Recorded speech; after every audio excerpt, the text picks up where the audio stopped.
This is Jack Rice and Gopmachar with Simon Deng. Simon is with the Shilluk tribe from the Upper Nile. And if your story isn't a story to tell, I don't know what is. You were a slave. You and I were talking before about this. And it's hard for Americans to understand. When they think slavery, they think 1865, it was over, it doesn't happen anymore. And yet, you can tell them a different story, can't you? That is exactly the point, and that is exactly why I'm here in Gokmachar. I'm in southern Sudan, in Barghazal regions, in which that my place where I originally was born in Upper Niles. And then the question have to be, well, then why are you here?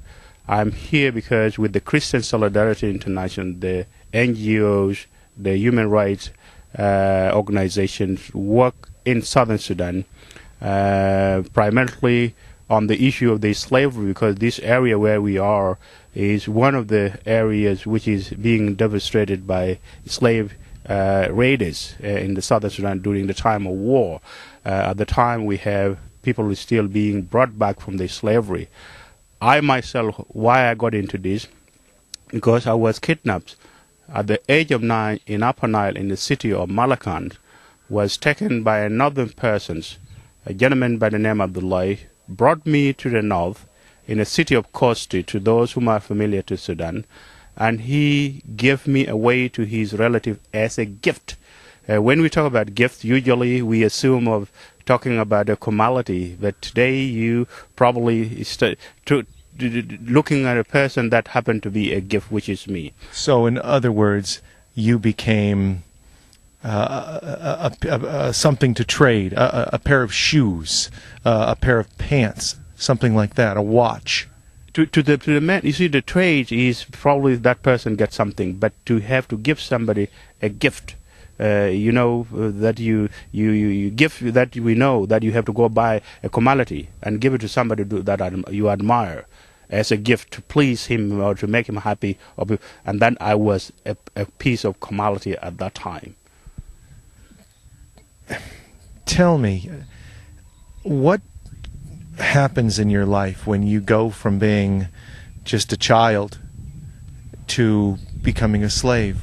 Tell me about your life. It is very, very difficult to describe, because I come from lovely family, have a lovely mother, a wonderful father, brothers and sisters, from a peaceful, lovely environment where I have people who love me as their son, as human being. And then suddenly, find myself in a situation where I was forced in a situation where I have to do things that no human being is doing it, things that animals are the one doing it in that place, place where I was. What I mean by that, in that place, in that village in Fashisho, in the suburb of Kosti, they don't have running water. People get their water from the river Niles, and the donkeys are the one carrying the water from the Niles into the houses. And since they have a slave in that house, that job become mine. Replace the animals, the work that used to be done by an animal, then now I have to do it. I'm the first to get up in the morning. I'm the last to go to bed. They get up in the morning, for instance, to clean the house. Get up in the morning to make sure that there is the tea have to be put. Get up in the morning to do the housework. Get up in the morning to do things that where you have to make it prepared for my masters to get it ready when they get up. And the last to go to bed, knowing that I don't have a regular place like any human being. We know that every single human being has a decent place where she or he have to spend a night. My place can be a place, even any place, even the place where they keep the animals, in which I have to, in which that I personally have to make sure that that place is clean, because this is where I will spend the night. People have to eat, and if there is anything left, this is my food, and this is what I rely on it for 3.5 years in my life during the time I was being kept as slavery. In other words, I was kept under terror, being punished even that I did nothing wrong. Somebody may decide to say, I call you and you didn't say yes so loudly, and all it takes to be for me to be punished, because at that time I know only one word, and that word is yes, and yes to everything. How do you survive that? It is very difficult to describe at that time, at that age, how did I survive, but I survive in hope, assuming that somebody will come one day and realize that a human being should not go through what I'm going through. I didn't have friends to talk to. I have no one to talk to. My friends is my hope and my patience in God, and that's how I survive. I still don't understand. This is more than most people in the United States understand. We don't see this. Once you are nearing the end of your slavery, how did you get released? How did you get away? What happened? I didn't get released from them. As I said before, I was there hoping somebody will come. And as I said before, my friends is my hope and my patience. And that hope came when that family have to move to the big city, the city of Kosti, because their son have to go to join the junior high schools. It was in Kosti where I saw the three gentlemen. They have the Shilluk tribal marks, like what I have in my forehead. Those, yep. These are the Shilluk tribal mark. I didn't have those tribal marks at that times. When I saw those gentlemen, to me it was like the suns come out from nowhere. Do you remember where you were when you first saw them? Yes.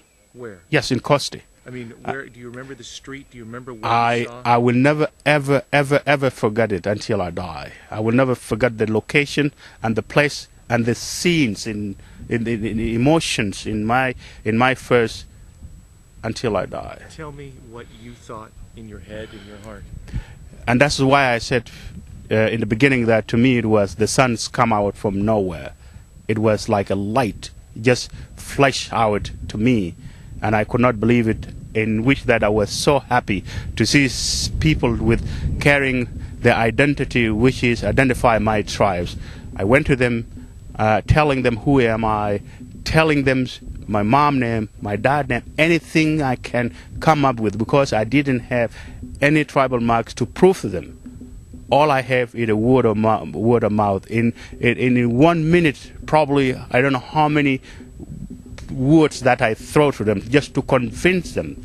To me, in my emotion feeling, it is I'm crying out. I have to tell them everything to convince them, so that they cannot leave me alone. They cannot leave me. I have to convince them. It was a moment that I cannot even have a description, and that's why I said it was the sun, like the sun come out from nowhere. When they believed you? At that time, yes, of course they believed me, but what happened was that they said to me in the beginning, at that moment, that they will go and talk to somebody who came from the village that I mentioned to them, because those individuals, they are not from the area where I come from, and they don't know me. They don't know my dad. Even though I describe my dad, I describe, all they know is the village, because we know all the names of the village in the Shilluk territory.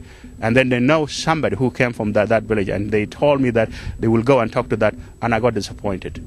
Believe it or not. Did you think they weren't going to come back? That is the evidence of it, because the tears just ran down in my eyes. And one of them put his hand on my shoulder to calm me down. That because they realized that I felt disappointed.